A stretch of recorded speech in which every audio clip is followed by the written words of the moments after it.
வெற்றிலைகளுக்கு வந்து நீங்க அகத்திக்கீரை எதுக்காக அது காம்போல சூஸ் பண்ணீங்க? ஓகே, அகத்திக்கீரைனா அது வந்து அந்த வெப்பத்தோட தன்மையை வந்து குறைச்சி அந்த கொடிக்கு தேவையான அந்த வெப்பநிலை அரை வெப்பநிலை அதை பருவத்தில் இருக்கிறதுனால இது வந்து அந்த வெற்றிலைய அந்த இதை சூஸ் பண்ணோம். எல்லாருமே ஆடு மாடு வச்சிருப்பாங்க, எல்லாமே வந்து கால்நடைகள் வச்சிருக்கிறவங்க தான்.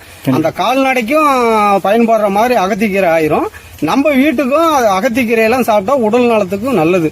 அதனால அந்த அகத்திக்கீரையை வந்து இது பெரும்பாலும் 100% பேர் இந்த அகத்திக்கீரை தான். வெற்றிலையை பொறுத்த வரைக்கும் இது வந்து கொடி வகையான பயிருங்களா? இதெல்லாம் கொடி, அதாவது நம்ம அறுவடை செஞ்சு இப்ப நடுற பயிர் தான். நட்டு மீண்டும் அறுவடை செஞ்சு மீண்டும் நடுற பயிர் தான். இது அறுவடை பயிர் தான். இதவே அறுத்து மீண்டும் இதவே தலைய வைக்கிறோம். ஓகே, அதாவது வந்து ஒரு வாட்டி வேர் நல்லா புடிச்சுக்குச்சுன்னா அறுத்துட்டோம்னாலும் மீண்டும் வளர்ந்துக்கும் இல்லைங்களா? இது வந்து ஒரு தடவை அறுத்து நீட்டா போச்சிட்டோம்னா அது மீண்டும் நமக்கு உயிர் கொடுத்து மீண்டும் அது ஒரு குறிப்பிட்ட நாள் வந்தோடனே ஒரு வருஷம் அப்படிங்கிற குறிப்பிட்ட நாள் வந்தோடனே மீண்டும் அதை அறுவடை செஞ்சு மீண்டும் போதைக்க